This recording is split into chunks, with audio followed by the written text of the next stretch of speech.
Hello everyone, আশা করি তোমরা সবাই ভালো আছো। এটা আসলো অষ্টমীর দিনের ব্লগটা। দেখো, পূজার সময় সবাইরে লইয়া ঘুরতে যাওয়ার মজাই আলাদা। বিশেষ করে নিজের ফ্যামিলির সাথে একটু ঘুরতে একটু ভালোই লাগে। ছোটোবেলার কথা মনে পড়ে যায়, মা বাবা ভাই বোন সবাই একসাথে যখন ঘুরতে যাইতাম।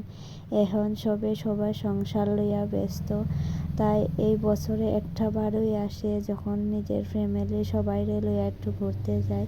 তো দেখো, আমরা সবাই মিললা একটু ঘুরতে গেছিলাম। প্রথমে গেছিলাম লক্ষ্মীনারায়ণ বাড়িতে প্রসাদ খাইয়া।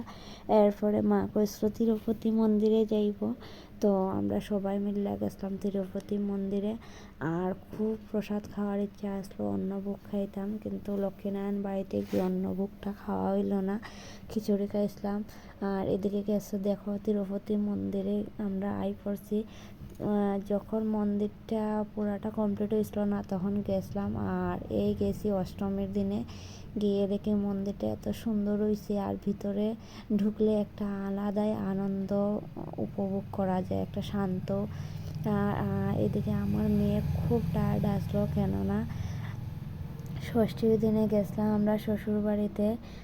সপ্তমীর দিন শ্বশুরবাড়িতে আসলাম। আর অষ্টমীর দিন আমরা দুপুরবেলা পড়ছি। আবার রেডি হয়ে আবার ঘুরতে বাইরে গেছিলাম, তাই আমার মাইয়া খুব টায়ার্ড আসলো। মানে টুকটুকে যে এতটুক সময় জার্নি করছে, ও প্রচণ্ড ক্লান্ত আসলো। এক মা এখানে তাই একটু আরাম পাইছে। আর এদিকে দেখো, এত রৌদ্র উঠছে, মানে সহ্য করার ক্ষমতা নাই। আর সত্যি কথা বলতে, আমি রৌদ্র একদম সহ্য করতে পারি না। আর রৌদ্রের মধ্যে বিশেষ করে ভারী শাড়ি পরা তো আমার দ্বারা একদম হয়েছে না। এর লাগে আমি বোনের পাতলা শাড়িটা পরছি, তাও আমার কাছে মানে অনেক ভারী লাগছে, এত গরম লাগছে। এদিকে দেখো, মন্দিরের ভিতরে গিয়ে সেটা একটু শান্তি পেয়েছি। বোঝা যায় যে এখানে যে সত্যি ঠাকুর আছে, একটা ঠাকুরের মন্দির, এরকম ফিল করা যায়। এখানে একটু সময় রেস্ট করলাম, আমরা সময় মিললে একটু গল্পগুচ্ছ করলাম, পান টান খাইলাম। এরপরে একটু প্রণাম করিয়া চারিদিকটা একটু ঘুরিয়া তারপরে একটু প্রসাদ খাইলাম। এখানে মা কইতাছে, দেখো এখানে অন্নভোগ খাওয়াইতাছে, তুই খাইবে নি? আমি কইছি, অন্নভোগ যেখানে হইব ওইখানে আমার না খাইলে হইব? তারপর পেটে জায়গা আসো না, যেহেতু লক্ষ্মীনারায়ণ বাড়িতে প্রসাদ খাইছি, তাই মা একটা অন্নভোগের থালি কিনলো।